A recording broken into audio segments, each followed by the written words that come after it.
তো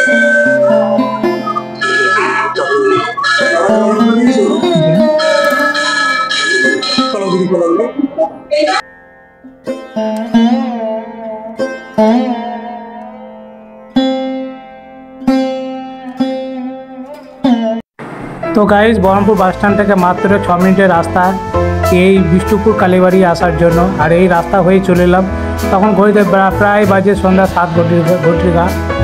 আর এই সাইডে চলে গেছে কাশিম বাজার, আর সামনেই রয়েছে আপনার বিষ্ণুপুর কালীবাড়ি মন্দির। তো চলুন ভিডিওটা স্টার্ট করা যায়। হ্যালো গাইজ, ফিরে এলাম নতুন একটা ব্লগ ভিডিও নিয়ে। আজ চলে এসেছি বহরমপুরের বিখ্যাত কালীবাড়ি মন্দির বিষ্ণুপুর কালীবাড়ি মন্দির। তো বিষ্ণুপুর কালীবাড়ি মন্দিরটা আপনাদেরকে পরিদর্শন করা হবো। আর ভিডিওটা স্কিপ করবেন না, পুরো দেখবেন। আর চ্যানেলে যদি আপনার নতুন হয়ে থাকেন অবশ্যই চ্যানেলটাকে লাইক করবেন এবং পাশে থাকবেন। তো চলুন মন্দিরটা আপনাদেরকে দর্শন করে। আর এটা হচ্ছে মন্দিরের চূড়া, সামনেই রয়েছে মন্দিরের চূড়াটা দেখতেই পাচ্ছেন। আর এই রাস্তা হয়ে আমরা চলে যাবো এবার। চলুন তাহলে যাওয়া যাক। আর সামনেই রয়েছে মন্দির, দেখুন। আর এটা হচ্ছে মন্দির। আর মন্দিরটা স্থাপিত হয়েছে 1362 সালে, সেটাও দেখাবো। সেই নাম প্লেটটা যে টেমপ্লেট করা রাখা আছে, দেখুন।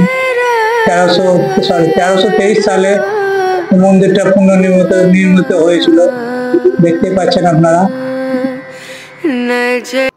আজ থেকে কয়েকশো পুরানো বছর আগেকার এই মন্দির।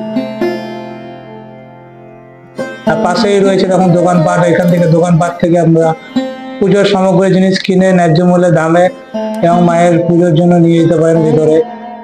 আর পাশেই রয়েছে দোকানপাটের অনার, দেখুন। এই দাদাটা যে দোকানের অনার,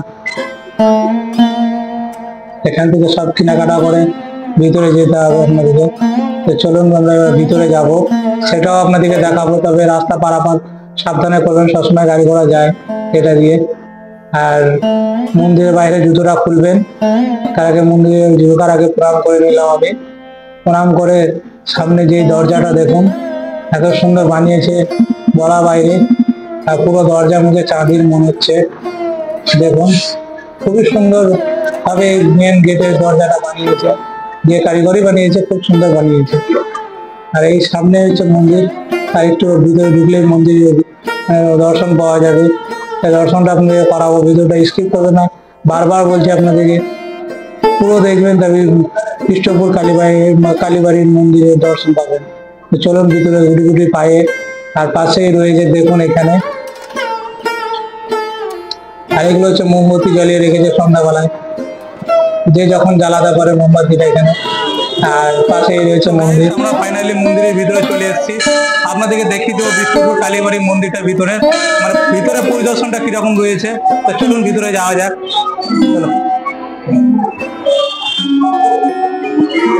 তো গাইস, এটা হচ্ছে শিব মন্দির, মানে শিবের স্থাপিত করা আছে।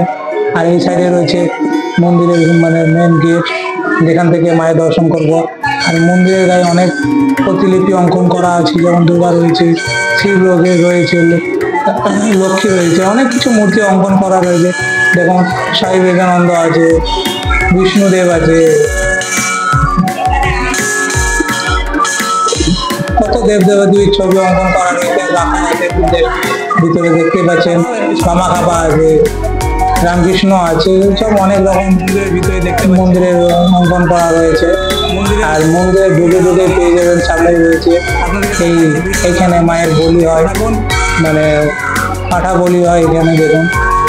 আর পাঠা বলির সামনেই রয়েছে মায়ের দর্শন করা যাবে এখান থেকে।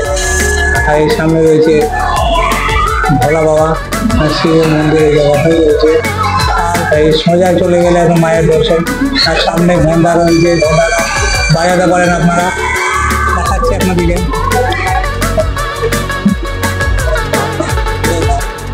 আর এই সামনে রয়েছে মায়ের দর্শন, কালী মায়ের দর্শন। দেখুন কত লোক রয়েছে দেখার জন্য। তো আপনাদেরকে দেখাবো, ভিতরে ঢুকতে দিচ্ছে না, তবু একটু বলে আপনার বলে ঢুকবো ভিতরে, আপনাদেরকে ভিতরে দর্শনটা করাবো। ভিতরে মন্দিরের ভিতরে অংশটা কেমন রয়েছে সেই ভিডিওর মাঝে আপনাদেরকে তুলে ধরবো। চলুন ভিতরে যাবো আমরা।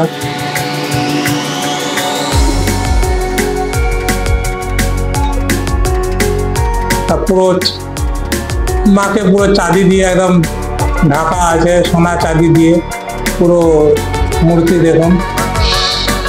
তো আমরা আপনাদেরকে ভিতরে নিয়ে যাব, ভিতরে অংশটা কিরকম আছে সেই জিনিসগুলো দেখাবো।